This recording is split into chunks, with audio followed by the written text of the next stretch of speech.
새해가 밝았습니다. 그러나 새해라고 해서 어제의 날과 다른 특별한 날은 아니지요. 어제 떴던 해가 다시 뜬 것뿐이고요. 어제의 해와 오늘의 해는 같고 또 어제의 날과 오늘의 날은 똑같은 날입니다. 그런데 우리는 새해를 맞으면서 마음을 설레며 새로운 다짐을 합니다.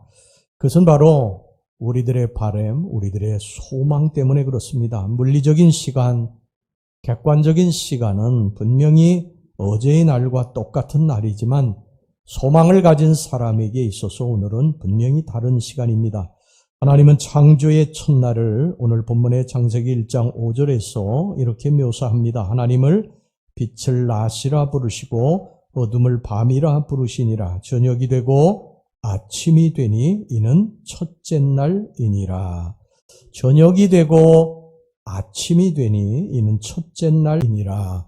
일반 사람들의 하루는 아침에 시작해서 저녁에 끝납니다. 보통 아침 6시에 시작해서 저녁 6시에 끝이 납니다. 그런데 유대인의 하루는 이와 정반대입니다. 저녁 6시에 시작해서 아침 6시로 끝나게 됩니다. 그래서 유대인들의 하루는 밤에 시작합니다. 그리고 아침을 맞습니다. 여러분, 이것이 유대인의 시간관이고 성경적인 그러한 시간관입니다. 성경은 소망적인 미래에 대한 세계관을 가지고 있습니다. 우리 하나님 믿는 백성들도 소망적인 인생관을 가지고 살아야 됩니다. 시작은 미약하지만 나중은 창대하게 될 것이다. 지금은 내가 어둠 속에 있지만, 답답한 현실 속에 있지만 반드시 내일은 아침이 올 것이고 내일은 잘 될 것이다. 좋은 일들이 있게 될 것이다. 이런 믿음을 가지고 살아야 될 줄로 믿습니다. 유대인들은 주 70년에 나라가 멸망을 당하고요. 전 세계로 흩어져서 디아스포라로 1900년 넘도록 살아왔습니다. 숱한 고난과 핍박을 받았어요. 그럼에도 불구하고 이들이 끝까지 견딜 수 있었던 그 이유는 뭐냐면 오늘 창세기 1장 1절에서 5절 말씀을 붙들었기 때문입니다. 하나님이 빛을 낮이라 부르시고 어둠을 밤이라 부르시니라. 저녁이 되고 아침이 되니 이는 첫째 날이니라. 지금은 우리들이 밤이지만, 이 유대나라가 밤이지만, 캄캄한 밤이지만, 절망적이지만 반드시 아침은 오고 말 것이다. 그 날이 오게 될 것이다.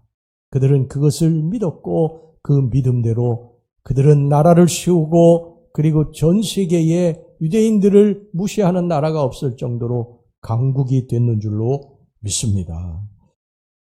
여러분, 이게 그들을 세운 원동력이에요. 저녁이 되고 아침이 되니, 우리의 인생에 지금 어둡고 답답하고 현실이 막막하고 캄캄해도 우리는 이 소망을 가져야 됩니다. 내일은 밝아질 것이다. 좋아질 것이다. 점점 더 창대케 될 것이다. 지금 현실을 바라보면은 모든 것들이 다 막막하지만 내일의 소망을 가지고 아침을 기다리고 우리는 사는 것입니다.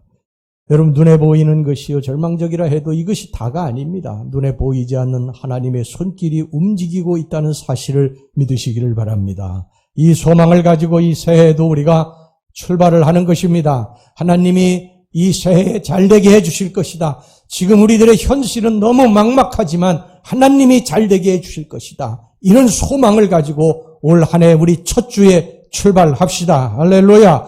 미국의 텍사스주의 이 지방 잡지에 이런 글이 실린 적이 있어요. 버티 잭슨이라고 하는 이 젊은 어머니가 두 자녀 때문에 많은 그러한 시름을 안고 있었습니다. 그러면서 이런저런 생각으로 밤잠을 못 이룰 때도 있지만요, 이런 글을 썼습니다. 이렇게 고백을 했어요. 나의 생활에 가장 서글픈 순간이나 가장 고통스러운 순간은 밤에 찾아온다. 그러나 여러 해 걸쳐서 내가 깨달은 것은, 그리고 내 아들들에게 가르쳐주고 싶은 한 가지는, 밤은 지나고 아침은 언제나 오고야 만다는 사실이다. 여러분, 지금 우리의 삶이 캄캄한 밤이라 할지라도 아침은 반드시 오고야 맙니다. 밤이 깊을수록 아침은 점점 더 가까워 오고 있는 것입니다. 그러니까 지금 어렵다고 낙심하지 말고요. 소망을 갖고 하나님을 바라보고 나아가면 하나님이 새 일을 이루실 줄로 믿습니다. 시편 30편 4절 5절 말씀에 주의 성도들아 여호와를 찬송하며 그의 거룩함을 기억하며 감사하라. 그의 노염은 잠깐이요 그의 은총은 평생이로다. 저녁에는 울음이 깃들을지라도 아침에는 기쁨이 오리로다. 그러므로 우리는 아침이 올 것을 믿고 지금 내 현실을 바라보지 말고 밤이지만 아침이 올 것을 믿고 그 아침이 올 때 어떻게 해야 될 것인가를 준비해야 된다는 것입니다. 그래야 하나님 앞에 쓰임받을 수 있게 된다는 것입니다. 토스카니니는 여러분 우리가 잘 아는 대로요. 관현악의 명지휘자입니다. 세계의 존경과 이 사랑을 받는 사람이었는데 원래 그는 첼로를 연주한 첼로 연주자였어요. 근데 그에게 결정적인 약점이 하나 있었는데 너무 근세한이기 때문에 악보를 볼 수가 없었어요. 눈이 너무 안 좋아가지고. 그러니까 이 관현악에서 자기가 첼로 연주자로 살아남을 수 있는 길은 악보를 통째로 외우는 길뿐이다. 그렇게 생각하고 그냥 악보를 통째로 외웠습니다. 무슨 악보가 오든지 그걸 다 통째로 외우고 그리고 그 첼로에 연주를 했어요. 그런데 어느 날이 관현악에 큰 위기가 닥쳤습니다. 아침에 지휘자가 병에 걸려가지고 급하게 그 고통을 호소하는 바람에 병원에 후송이 됐어요. 그러니까 이게 관현악 아침에 해야 되는데 이거를 할 사람이 없었던 거예요. 누가 악보를 다 외워야지 이걸 지휘를 할 수 있는데 악보를 외우는 사람이 없었던 것입니다. 악보를 보고하는 것이었죠. 그런데 한 사람을 생각해냈어요. 토스카니니. 이 친구는 그 당시 19살인데 눈이 너무 안 좋아서 악보를 외우는 걸 이게 같은 동료들이 그걸 봤던 것입니다. 그래서 내가 할 수 있겠느냐 하니까 제가 하겠습니다. 그래가지고 그때부터 이제 지휘를 하게 된 것이죠. 이때부터 이제 이 토스카니니가요. 그냥 막 모든 사람들에게 알려진 그런 명지휘자가 됩니다. 만약에 토스카니니가 자기의 눈에 안 보이는 것을 막 한탄하고 그리고 준비도 하지 않았다면요. 이렇게 하나님께 쓰임받지는 못했겠죠.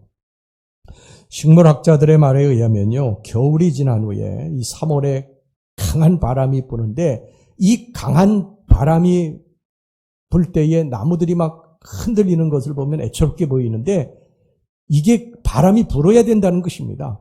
그런 나무들이 겨우 내내 이렇게 양분을 위로 끌어올리지 못하고 그냥 얼어서 딱 있다가 이제 날이 풀리면서 그 물과 양분들을 위로 이렇게 보내야 되는데 가지 끝까지 보내야 되는데 힘이 약하대요. 그래서 바람이 세게 불어야 그 나무에 이게 흔들리면서 양분과 물이 그 잎 끝까지 이렇게 간다는 것입니다. 이게 하나님이 그렇게 만들어 놓으신 거예요. 그러니까 막 흔들어 놓는 거죠. 여러분 우리 인생도 마찬가지라고 생각합니다. 어두운 인생의 밤은 찬란한 아침을 맞이하기 위해서 꼭 거쳐야 할 과정입니다. 편한 생활만을 평생 살아온 사람이 여러분 위대한 인물이 된 적이 있습니까? 없습니다. 위대한 인물, 성경의 인물이든 역사 속의 위대한 인물이든요. 다 고난을 겪은 다음에 연단되어진 다음에 하나님 앞에 붙들려서 쓰임받지 않습니까? 여러분 세계적으로 유명한 악기는요. 그냥 평범한 나무들을 가지고 만든 악기가 아니라고 합니다. 저 4,000m 이상의 고산지대에서 나는 그 비바람, 눈보라를 견디고 막 나무가 휘어져 가지고 있는 그런 나무를 가지고 만든 악기가 아주 맑고 투명한 소리를 낸대요. 여러분 우리도 고난이 없을 때보다요. 고난 속에서 그것을 이겨내고 하나님 감사합니다. 하나님 찬양합니다. 그래도 하나님께 감사합니다. 이런 말을 우리가 할 때에 그것이 아름답게 이렇게 들리지 않습니까? 여러분 꽃은 아침에 피어나기 위해 밤에 준비하는 거예요. 밤에 이슬을 머금은 꽃이 아침에 햇살을 받을 때 피어나는 줄로 믿습니다. 인생의 어둠과 실패, 질병의 밤, 고난의 밤이 지나면 찬란한 더 좋은 아침이 올 것입니다. 여러분 이것이 성경의 시간관이고 인생관이고 약속입니다. 이것을 믿고 어떤 환경 가운데서도 낙심하지 말고 소망을 가지시기를 주의 이름으로 축원합니다. 그 다음에 새해에는 여러분 목표를 세워야 됩니다. 하나님이 천지를 창조하실 때 그냥 아무 생각 없이 그냥 손에 잡히는 대로 생각도 없이 그냥 창조하신 것이 아니라 인간을 중심으로 모든 것들을 계획하시고 질서 있게 하나 둘씩 창조하셨어요. 여러분 창세기 1장을 쭉 읽어보세요. 하나님이 인간을 중심해서 모든 것들을 다 생각해서 만드신 것입니다. 그러므로 우리도 한 해 내가 무엇을 할 것인가 비전을 갖고 목표를 세우시기를 바랍니다. 사업을 하시는 분들은요, 사업이 잘 될 것에 대한 목표를 세우고, 공부를 하는 학생은 공부에 대한 목표를 세우고, 또 직장을 다니시는 분들 직장에서 목표를 세우고, 가정에 또 있는 분들은 가정의 목표를 세우고, 신앙인이라면 또 신앙의 목표를 세워야 됩니다. 그냥 하루하루 그냥 목표 없이 지내서는 안 됩니다. 미국의 이 30대의 재벌이 된 이 폴 마이어 박사는요, 이렇게 말을 했습니다. 모든 것을 실현시키고 달성시키는 열쇠는 목표 설정이다. 나의 성공 비결은 목표 설정이다. 그리고 그것을 이루기 위해 노력할 때 나는 얻을 수 있었다. 이 폴 마이어가 어느 회사에 이제 강의를 가가지고, 회사의 직원들을 모아놓고 강의하면서 종이를 이렇게 나눠주고요. 여기에다가 당신의 소원을 기록하라고 그렇게 했답니다. 그런데 많은 사람들이 여기다가 내가 소원 적는다고 그것이 이루어주기나 이 회사에서 이루어주기나 하겠어? 그러면서 쓰지 않은 사람들도 있고요. 써도 그냥 대충 써서 이렇게 낸 사람도 있었습니다. 근데 폴 마이어 박사가 여기에다가 여러분들이 소원하는 것을 쓰고, 그리고 이것이 이룰 것에 대한 영상을 그리고 계속 소망을 가지고 기도하십시오. 이렇게 이야기를 한 것입니다. 그게 어떤 사람은 그걸 대충 쓰고, 어떤 사람은 정말 진실된 마음으로 써가지고 그것을 이루어주기를 소망을 가지고, 그리고 영상을 그리고 기도한 사람도 있고 그랬습니다. 이 세월이 이제 한참 지난 다음에요, 조사 결과를 보았더니 놀라운 사실이 드러났어요.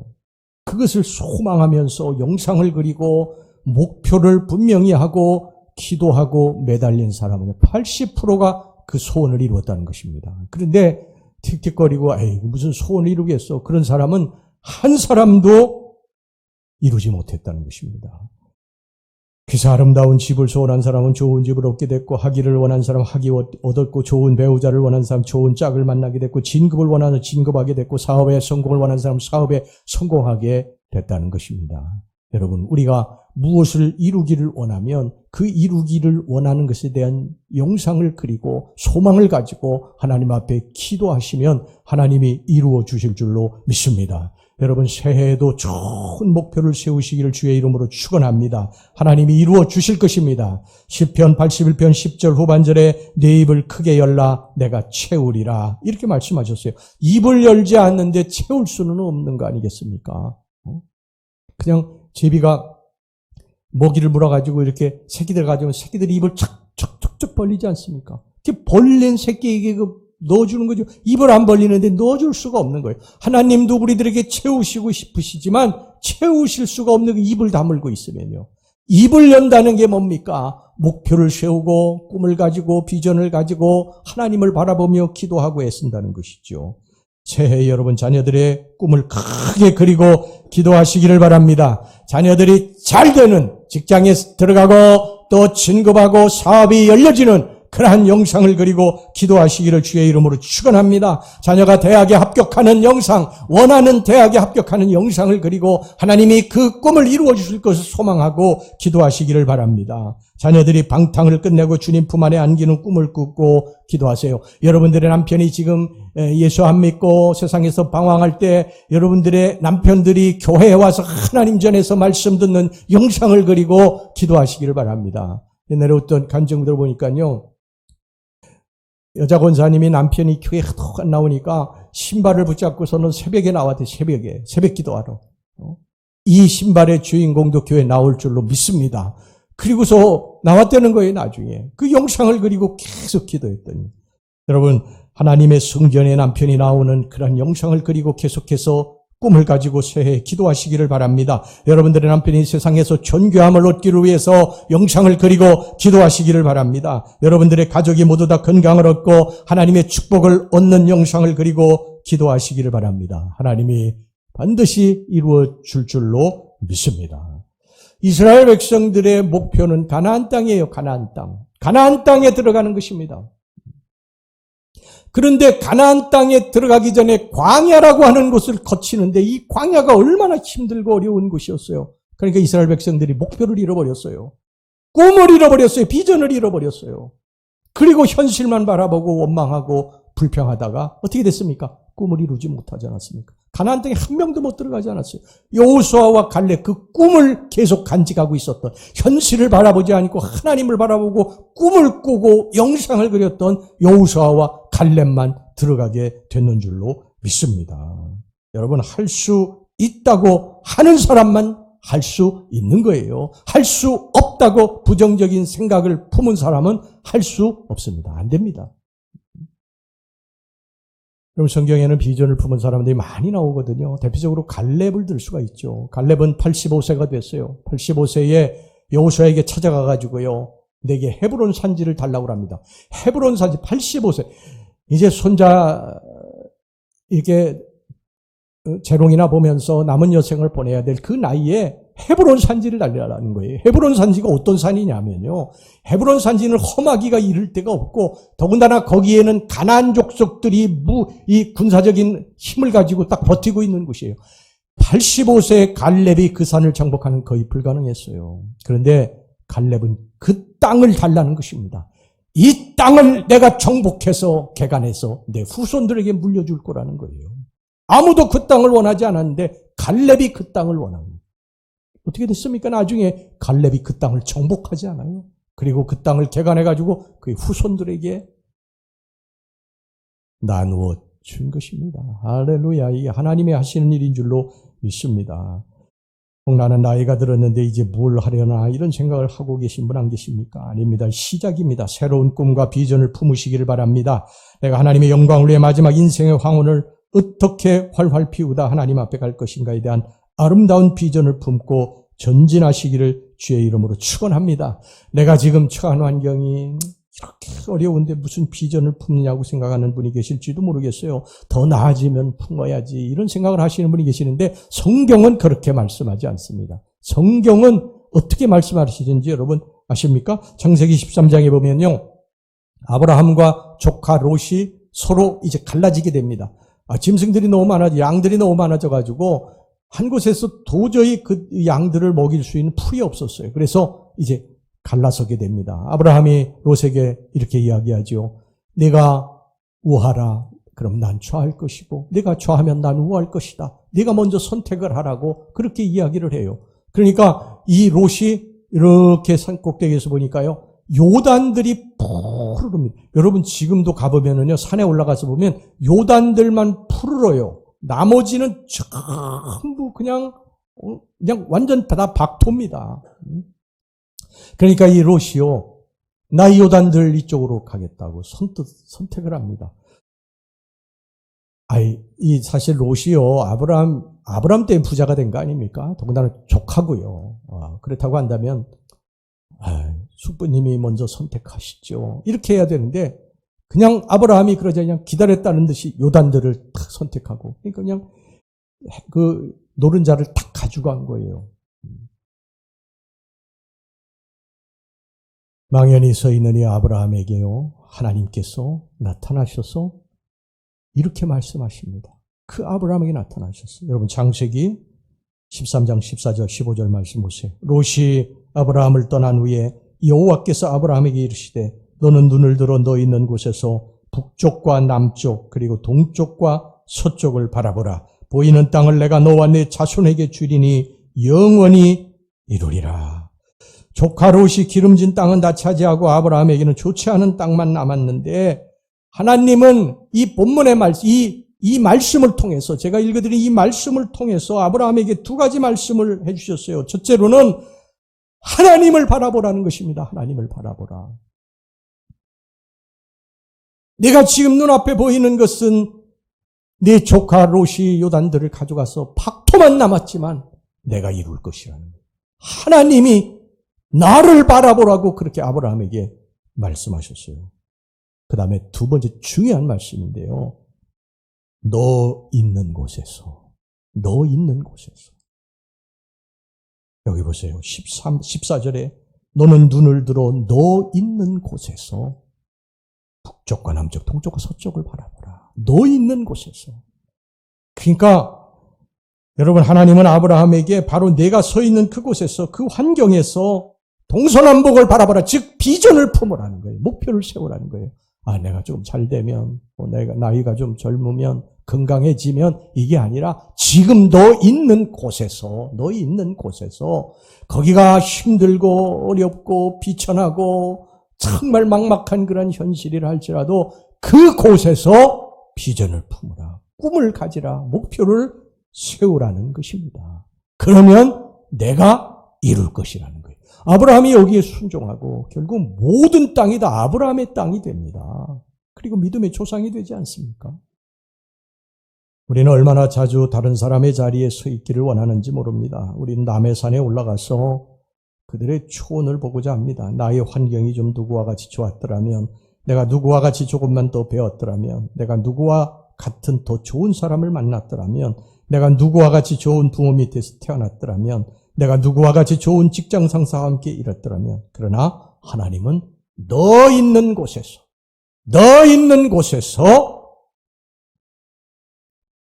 거기서 하나님 바라보라고 말씀하십니다. 할렐루야. 우리가 있는 그곳에서, 우리가 처한 그 환경 가운데서 꿈과 비전을 품고 노력하는 것입니다. 사랑하는 우리 성도 여러분, 어렵고 힘드십니까? 그러나 내일은 좋은 일이 있을 것을 기대하시기를 바랍니다. 하나님이 우리들을 좋게 해주실 것이다. 잘되게 해주실 것이다. 이런 꿈을 가지고 비전을 가지고 여러분 목표를 세우고 전진하시기를 주의 이름으로 축원합니다. 그리고 그 이루어 주실 것을 믿고 그 영상을 그리고 계속해서 나아가면 하나님께서 우리 인생에 이 올 한 해 2024년 축복된 인생으로 그 꿈이 이루어지는 한 해로 만들어 주실 줄로 믿습니다.